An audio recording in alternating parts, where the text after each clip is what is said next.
ఒక్కసారి కొమ్మూరి గోల్డ్ కి కాల్ చేయండి. తాకట్లో ఉన్న మీ బంగారాన్ని విడిపించి మార్కెట్ ప్రైస్ కి వాళ్ళు కొనుక్కుని మిగతా డబ్బులు మీకు ఇచ్చేస్తారు. హలో ఫ్రెండ్స్, నేను మీ కట్టా కార్తీక్. భారత మాతకి జై. భారతదేశం అంతా కూడా ఇలా జై హో భారత్ చెప్పాల్సిన సమయం, మన ఆర్మీకి సెల్యూట్ కొట్టాల్సిన సమయం. ఎందుకంటే మనతో పెట్టుకుంటే ఎలా ఉంటుంది అంటానికి పాకిస్తాన్కి ఒక్క రోజులోనే మనం నిరూపించాం. ప్రధానంగా కరాచీ సీపోర్ట్ని మనం విధ్వంసం చేసిన తీరు, నిజానికి వాళ్ళు మన మీద దాడులు చేయటం ఫలితంగా ఆ దాడిని తిప్పికొట్టే సమయంలో ప్రతి దాడులు దిగాల్సి వచ్చింది.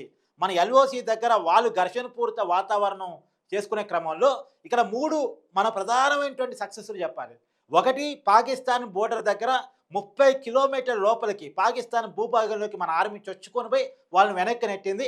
అది ఫిజికల్ ఆర్మీ. రెండోది, మన యుద్ధ విమానాల ద్వారా లాహోర్ డిఫెన్స్ సిస్టమ్ని కొలాప్స్ చేసాం. అది మన వైమానిక దళం యొక్క కెపాసిటీ. మన నౌకాదళం అరేబియా మహాసముద్రంలో ఐఎన్ఎస్ విక్రాంత్ ద్వారా నిప్పుడు చెమ్ముకుంటే వెళ్ళి కరాచీ సీపోర్ట్ మీద దాడి చేశారు. కరాచీ సీపోర్ట్ పూర్తిగా విధ్వంసమైంది. ఆ విజువల్స్ ఇలా సోషల్ మీడియాలో చాలా పెద్ద ఎత్తున వైరల్ అవుతున్నాయి. ఒకటి, డ్రోన్ ద్వారా మనం దాడి చేస్తాం. రెండు, ఐఎన్ఎస్ విక్రాంత్ ద్వారా దాడి చేస్తాం. ఐఎన్ఎస్ విక్రాంత్ నిప్పుడు చిమ్ముకుంటూ వెళ్ళి పాకిస్తాను సీపోర్ట్ ఏదైతే కరాచీ సీపోర్ట్ ఉందో దాన్ని పూర్తిగా విధ్వంసం చేసింది. అక్కడ బాంబులు పేలుతూ ఉంటే అక్కడున్న పాకిస్తానీలు చాలా పెద్ద ఎత్తున భయాందోళనకు గురయ్యారంట. అక్కడ లోకల్ ప్రజలు, లోకల్ మీడియా దీన్ని రిపోర్ట్ చేస్తూ ఉంది. అక్కడ ప్రజలు చెప్తా ఉన్నారు, ఇక్కడ బాంబులు పేలుతూ ఉంటే మేము చాలా పెద్ద ఎత్తున భయపడ్డామని చెప్పేసి. నిజానికి కరాచీ సీపోర్ట్ గురించి కొన్ని విషయాలు ప్రత్యేకించి చెప్పుకోవాలి. ఈ సీపోర్ట్ అనేది పాకిస్తాన్ బిజినెస్కి చాలా చాలా కీలక పాయింట్. ఇక్కడ నుంచే చాలా దేశాలతోటి ఎగుమతులు దిగుమతులు చేస్తూ ఉంటుంది. వాళ్ళ వాణిజ్యానికి ఇది కీలకం ఒక రకంగా చెప్పాలంటే. అలాంటి సీపోర్ట్ ఇలా ధ్వంసమైపోయింది. కొన్ని నెలల పాటు పాకిస్తాన్ ఈ సీపోర్ట్ నుంచి ఎగుమతులు దిగుమతులు వ్యాపారాలు చేసుకోలేదు. ఇది పాకిస్తాన్ కొన్ని వందల కోట్లు కాదు కొన్ని వేల కోట్ల రూపాయల నష్టాన్ని చేకూర్చే విషయం. అంటే భారతదేశంతో పెట్టుకుంటే ఇలా ఉంటుంది. నేను అలా చెప్తున్నాను. 3 సంఘటనలు. ఈ కరాచీ సీపోర్ట్ మీద మన నౌకాదళం ఐఎన్ఎస్ విక్రాంత్ ద్వారా చేసిన దాడి కానీ, తర్వాత మన వైమానిక దళాలు S-400ను ఉపయోగించుకొని పాకిస్తాన్ నుంచి వచ్చే ప్రతి క్షిపణిని ఆకాశంలోనే పేల్చేశాయి. మిషన్స్ మొత్తం పాకిస్తాన్ నుంచి మిసైల్స్ వదిలితే ఆ మిసైల్స్ అన్నింటినీ గాల్లోనే పేల్చేయడం ఫలితంగా మళ్ళీ ఆ మిసైల్స్ మళ్ళీ పాకిస్తాన్ భూభాగంలోనే పడ్డాయి, బాంబులుగా పేలాయి. ఆ బాంబులకి పాకిస్తాన్ ప్రజానికమే భయపడ్డారు. పాకిస్తాన్ ప్రైమ్ మినిస్టర్ ఇంటి దగ్గరలో కూడా మిసైల్ పడి బాంబులు పేలినటువంటి పరిస్థితి. ఇదంతా ఎవరు చేసుకున్న ఫలితం? పాకిస్తాన్ చేసుకున్న ఫలితం. వాళ్ళు వదిలినటువంటి మిసైల్స్ వాళ్ళ దేశంలోనే పడి విధ్వంసం క్రియేట్ చేసిన పరిస్థితి. దాన్ని పాకిస్తాన్ మీడియా కూడా రిపోర్ట్ చేసుకుంటుంది. మనతో పెట్టుకుంటే అలా ఉంటుంది. మన వైమానిక దళం S-400 ద్వారా మనం మళ్ళా తిప్పి యుద్ధ విమానాలు పంపించేసి లాహోర్ డిఫెన్స్ సిస్టమ్ని కొలాప్స్ చేసి పడేసాం. మన శక్తి సింధూర్ 1.0లోనే కాదు, నిన్న కూడా చూపించాం. పాకిస్తాన్ యుద్ధాన్ని దిగితే 3 రోజులు ఉంటుందో, 4 రోజులు ఉంటుందో, వారం రోజులు ఉంటుందో అని అందరూ చర్చించారు. కానీ ఒక్క రోజులోనే అయిపోయింది. ఒక్క రోజులోనే 3 సక్సెస్లు చూసాం. పాకిస్తాన్ భూభాగంలోకి 30 కిలోమీటర్లు చొచ్చుకొని పోయి వాళ్ళ ఆర్మీని వెనక్కి నెట్టడం కావచ్చు డైరెక్ట్గా ఫిజికల్గా, తర్వాత వైమానిక దళాల ద్వారా లాహోర్ డిఫెన్స్ సిస్టమ్ని కొలాప్స్ చేయడం కావచ్చు, ఇందాక నేను చెప్పినట్టు కరాచీ సీపోర్ట్ని విధ్వంసం చేయడం కావచ్చు. ఇవాళ కరాచీ సీపోర్ట్ పూర్తిగా మన ఆధీనంలోకి వచ్చేసింది. మనం కావాలనుకుంటే కరాచీ సీపోర్ట్ పూర్తిగా మనం హ్యాండ్ ఓవర్ చేసుకునేటువంటి సిచ్యువేషన్. కానీ మనం ఇలా ఆ దేశంలో ఉండాలనే, ఆ దేశంలో పూర్తిగా మనకి ఆ దేశాన్ని మనం క్యాప్చర్ చేయాలనేటువంటి మన టార్గెట్ కాదు. కాబట్టి దాన్ని ఆ విధ్వంసం సృష్టించి అక్కడి నుంచి వాళ్ళు నౌకలు పంపిస్తూ మన మీద దాడి చేయాలని చూస్తున్నారు. కాబట్టి మన మీద దాడి చేయాలనుకున్నటువంటి ప్రదేశాల మీద వాళ్ళు పెట్టుకున్న ప్యాకెట్స్ మీద మనం దాడి చేస్తూ ఉన్నాం. కాబట్టి ఆ క్యాంపుల మీద చేసిన దాడి వల్లే ఇలా కరాచీ సీపోర్ట్ని మనం విధ్వంసం చేసాం. ఇవాళ యుద్ధానికి కవ్వించింది వాళ్ళు, దాడులు దిగింది వాళ్ళు. మనం ప్రతి దాడికి దిగితే తట్టుకోలేకపోయింది కూడా వాళ్ళు. ఇలా అంటే యుద్ధాన్ని కొని తెచ్చుకోవటం, ఇంకా యుద్ధాన్ని అంటే కానీ ప్రమాదాన్ని కొని తెచ్చుకోవటం, కొరివితో తలగొక్కోవటం అంటే ఇదే ఇవాళ పాకిస్తాన్కి అర్థమైపోయింది. ఇవాళ ఒక్క రోజులోనే చేతులెత్తేసింది. పాకిస్తాన్ ప్రైమ్ మినిస్టర్ దాక్కోవాల్సిన పరిస్థితి, పారిపోవాల్సిన పరిస్థితి, ఆర్మీ చీఫ్ అరెస్ట్ కావాల్సిన పరిస్థితి. అరెస్ట్ అంటే అతన్ని కూడా దాయటానికి ప్రయత్నాలు జరుగుతూ ఉన్నాయి.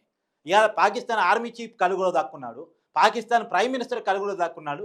ఎందుకు దాక్కున్నారు అంటే పాకిస్తాన్ ప్రజలే చితగొట్టేటట్టున్నారు. వద్దురా బాబు భారతదేశంతో యుద్ధం అంటే, మనం తట్టుకోలేమురా బాబు భారతదేశంతో యుద్ధం అంటే. ఆ జవాను చెప్పారు, 4000 మంది రిజైన్ చేశారు భారతదేశంతో యుద్ధం అనగానే. మనం చేయలేము, మనకెందుకు అని.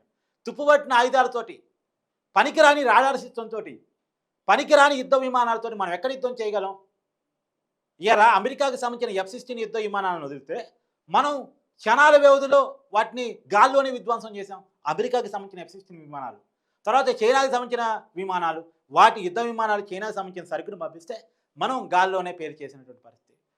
ఈ ఆయుధాలు పెట్టుకుని పాకిస్తాన్ యుద్ధం చేస్తా, ఈ తుపాకులతోటి ఈ యుద్ధ విమానాలతోటి వాళ్ళు యుద్ధం చేయగలరా? ఇది అయ్యే పనేనా? మరి ఎందుకు పాకిస్తాన్ ఇలా కాలు దువ్వింది? ఇవాళ భస్మాస్త్రస్తం అంటారు, తమ నెత్తి మీద తామే చేయి పెట్టుకొని భస్మం కావటం. ఇలా పాకిస్తాన్ చేసుకుంది అదే కదా. కావాలని రెచ్చగొట్టుకొని, కావాలని గిల్లుకొని, కావాలని దాడులకు వచ్చి పైగా ప్రతిదాడి చేస్తే తట్టుకోలేని పరిస్థితుల్లో ఇవాళ పాకిస్తాన్ పడింది. ఇవాళ పాకిస్తాన్లో అంతర్గత కలహాలు, పాకిస్తాన్లో ప్రజల తిరుగుబాటు, పాకిస్తాన్లో దాదాపు బెలూచిస్తాన్లో 3వ వంతు భూభాగాన్ని అక్కడ ఉన్న ఫ్రెండ్స్ పాకిస్తాన్ ఆర్మీని తరిమి చేతిలో తీసుకోవటం. ఈ పరిస్థితుల్లో పాకిస్తాన్కి యుద్ధం అవసరమా? ఏది ఏమైనా పాకిస్తాన్ తను తీసుకున్న గోవులో తనే పడ్డట్టు ఇవాళ యుద్ధాన్ని కొని తెచ్చుకొని కొలాప్స్ అయిన పరిస్థితి. కరాచీ సీపోర్ట్ని చాలా విజువల్స్ సోషల్ మీడియాలో, ఇంటర్నేషనల్ మీడియాలో కూడా పెద్ద ఎత్తున వైరల్గా మారుతూ ఉన్నాయి. ఆ సీపోర్ట్ ధ్వంసమైనటువంటి తీరు, బాంబులు పేలితే అక్కడ లోకల్ వాళ్ళు చెప్తా ఉన్నారు, మేము చాలా భయాందోళన గురయ్యాం, ఏదో జరిగిపోయింది, పెను విధ్వంసం జరిగిపోయింది, పాకిస్తాన్ కొలాప్స్ అయిపోయింది, ఇక మేము బతుకుతామా ఉంటామా అసలు ఉండమా అనేటువంటి పరిస్థితిలో మేము పడ్డాము అని అక్కడ లోకల్ ప్రజలు చెప్తా ఉన్నారు. చాలా పెద్ద సీపోర్ట్ అది, పాకిస్తాన్లోనే అతిపెద్ద సీపోర్ట్ కరాచీ సీపోర్ట్. అంత సెక్యూరిటీ ఉంటుంది వాళ్ళకి, కానీ మొత్తాన్ని వాళ్ళ సెక్యూరిటీని కూడా లేకుండా చేసేసి మనం డైరెక్ట్గా సీపోర్ట్ విధ్వంసం చేసిన తీరు అసలు పాకిస్తాన్ ఇప్పుడు భయాందోళనకు గురవుతుంది. మన దేశంలోకి, మన భూభాగంలోకి అరేబియా మహాసముద్రం నుంచి INS విక్రాంత్ వచ్చి పొగలు జింపుకుంటూ ఇలా పాకిస్తాన్ యొక్క సీపోర్ట్, పెద్ద సీపోర్ట్ కరాచీ సీపోర్ట్ని విధ్వంసం సృష్టిస్తూ ఉంటే, ఏమీ చేయలేని పరిస్థితిలో పాకిస్తాన్ ఆర్మీ ఉంటే, ఏమీ చేయలేని పరిస్థితిలో పాకిస్తాన్ నౌకా బలగాలు ఉంటే, చేతులు ఎత్తేసిన పరిస్థితిలో ఉంటే, ఇలా ఏంటి మనం ఏ పరిస్థితిలో ఏ స్థితిలో ఉన్నామని పాకిస్తాన్ పునరాలోచించుకుంటుందా? ఆ పునరాలోచించుకోవడంలో భాగంగానే మునార్ని అరెస్ట్ చేశారా వాళ్ళ ఆర్మీ చీఫ్ని? ప్రధానమంత్రిని ఒక బంకర్లోనో దాచారా? వాళ్ళ కుటుంబాన్ని దుబాయ్ పంపించారా? ఇవన్నీ కూడా వార్తలు వరుసగా మనం చూస్తూ ఉన్నాం. ఏది ఏవైనా సరే బుద్ధి తెచ్చుకొని ఇప్పటికైనా పాకిస్తాన్ చేతుల్లో ఉన్న ఇద్దరు ఉగ్రవాదులు, ఒకళ్ళు హఫీజ్ సయ్యద్, రెండోది మసూద్ అజర్, ఎవరైతే లష్కర్ తోయిబా హెడ్ ఉన్నారో, ఎవరైతే జైషే మహమ్మద్ చీఫ్ ఉన్నారో, వాళ్ళిద్దరినీ కూడా అప్పచెప్తే చాలా మంచిది. ఈ ఆర్మీ క్యాంపును మెయింటైన్ చేసినంత కాలం భారతదేశానికి పాకిస్తాన్ శత్రువుగానే ఉంటుంది. ఇప్పుడు చాలామంది నుంచి డిమాండ్ వస్తున్నాయి, పీఓకేని కూడా ఇదే పరిస్థితిలో ఇదే టైంలో ఆక్యుపై చేసుకోవాలి, మన భూభాగం అది, మన పీఓకే ప్రజలు కూడా భారతదేశంలో కలవడానికి హ్యాపీగా ఉన్నారు, డిమాండ్ చేస్తూ ఉన్నారు, మేము భారతదేశంలోకి వెళ్తామని అడుగుతూ ఉన్నారు, కాబట్టి దాన్ని క్యాప్చర్ చేసుకోవాలనేటువంటి డిమాండ్లు కూడా పెద్ద ఎత్తున వస్తూ ఉన్నాయి. సరే, ఏది ఏమైనా మనం యుద్ధం సృష్టించినటువంటి 1 డేలోనే విజయం సాధించడం అనేటువంటిది నిజంగా మన ఆర్మీకి హ్యాట్స్ చెప్పాలి. ఏ విభాగానికి ఆ విభాగమే, త్రివిధ దళాలు, ఒకటి ఆర్మీ, వాళ్ళు 30 కిలోమీటర్ల లోపల నెట్టేశారు పాకిస్తాన్ ఆర్మీని. తర్వాత వైమానిక దళం, మనం వెళ్ళి లాహోర్ డిఫెన్స్ సిస్టమ్ని కొలాప్స్ చేసినటువంటి పరిస్థితి, వాళ్ళు ప్రయోగించినటువంటి ప్రతి యుద్ధ విమానాన్ని గాల్లోనే కొలాప్స్ చేసిన పరిస్థితి, ప్రతి మిసైల్ని పేరు చేసిన పరిస్థితి.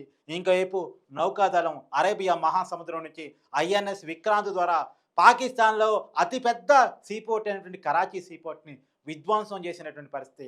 ఇవాళ ప్రపంచంతో పాకిస్తానీ సంబంధాలు తెగిపోయినటువంటి పరిస్థితి. నౌకల ద్వారా సీపోర్ట్ ద్వారా ఎలాంటి బిజినెస్ చేసుకోలేని పరిస్థితి. పాకిస్తాన్కి కొన్ని వేల కోట్ల రూపాయల నష్టం. అసలే పేదరికంలో ఉండి, అసలే అసమానతల్లో ఉండి, అసలే అడుక్కుని తినే స్థితిలో ఉన్నటువంటి పాకిస్తాన్కి ఈ కరాచీ సీపోర్ట్ విధ్వంసం అనేటువంటిది నిద్రలేని రాత్రులు గడిపే పరిస్థితి. నిన్నటి రోజున నిజానికి పాకిస్తాన్కి కారరాత్రే. మొన్నటి రాత్రి కంటే, అంటే ఆపరేషన్ సింధూర్ 1.0 నడిచిన రోజు కంటే కూడా ఈ కరాచీ సీపోర్ట్ విధ్వంసం అనేటువంటిది పాకిస్తాన్ నిద్రలేని కాలరాత్రులు గడిపింది అనటానికి ఒక ప్రత్యక్ష ఉదాహరణ. చూద్దాం రాబోయే కాలంలో పాకిస్తాన్ పరిస్థితి ఇంకెలా తయారవుతుందో. రచ్చగొట్టుకున్న కొద్ది గోతులోకి ఇరుక్కుపోతూ ఉంటుంది. చూద్దాం.